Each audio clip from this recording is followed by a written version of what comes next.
Senator Tom Cotton joining us now. Senator, thanks so much for coming on today. Thanks for having me on, Caroline. The government shutdown is entering, I believe it's 27th day now. Senator, we're at a gridlock right now. What is it going to take to get past that? Well, unfortunately, the Democrats are bringing us to the point at the end of the month where more Arkansans are going to start feeling genuine hardship and pain. The Trump administration has done everything they can to try to minimize those hardships, but unfortunately, I think they're reaching the end of the rope when it comes to uncommitted funds available for things like paying our troops, as well as supporting the nearly 250,000 Arkansans who benefit from the food stamp program or for the Women, Infants, and Children's Nutrition Program. I was just speaking with a National Guardsman in Clarksville on Friday who said he was very happy he got paid the last paycheck, but is very worried about this next paycheck. So I hope this week when we give the Democrats in the Senate another opportunity to vote with us to open the government, that enough of them come to their senses, that we can get the government open, and then we can start doing the people's business once again. Talk to me a little bit about why we are at this gridlock right now. It seems to be a lot of the debate surrounding health care, the Affordable Care Act, tax credits right now. What's your stance on that? Well, Caroline, I think that's largely a pretext that Chuck Schumer and the Democrats have used. The Democrats created the Affordable Care Act, ironically, because it's proven unaffordable time and time again. The Democrats passed the Obamacare COVID bonuses 4 years ago and set them to expire at the end of this year because the pandemic had come to an end. They keep saying that they want to not only extend those fraud-laden tax credits indefinitely, but to provide more taxpayer-financed health care for illegal immigrants, to eliminate a rural hospital fund that puts $50 billion into hospitals like we have all across Arkansas. But I don't think those are the real issues, in part because we've offered them votes on all of those matters.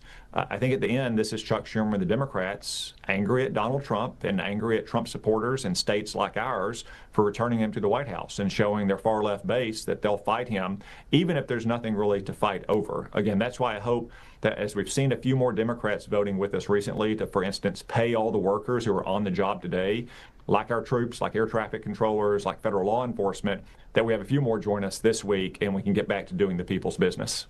When do we expect that next vote to happen?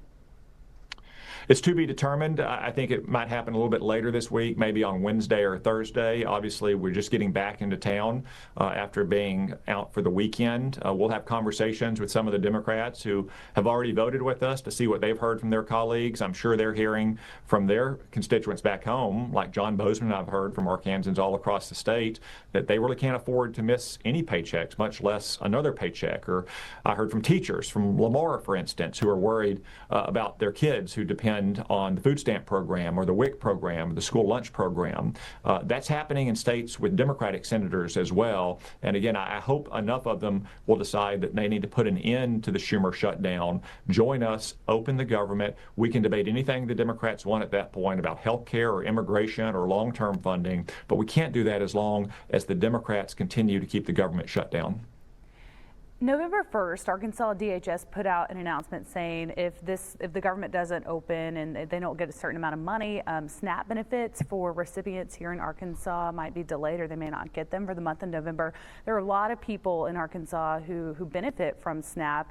Arkansas is one of the most food insecure states in the nation. What are you telling Arkansans right now who may not see those benefits come through?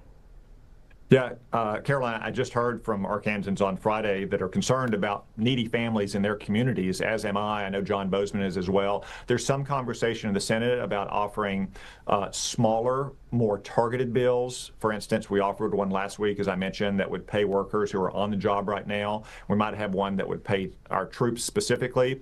But we also might bring up legislation that, for instance, would replenish funds in the food stamp program or replenish funds in the Women, Infants, and Children's program, or pay our air traffic controllers. That's all under debate. Some of it will depend on whether Democrats will cooperate with us to provide the votes necessary. But we're very concerned about all of the hardships that this Schumer shutdown has imposed. The simplest way to address them all, of course, would be simply vote for the short-term spending bill and open the government back up. Switching gears now, Senator, you recently introduced a new bill, Secure Commercial Driver License Act, preventing illegal immigrants from obtaining CDLs. Tell me a little bit about that, why you're passionate about it.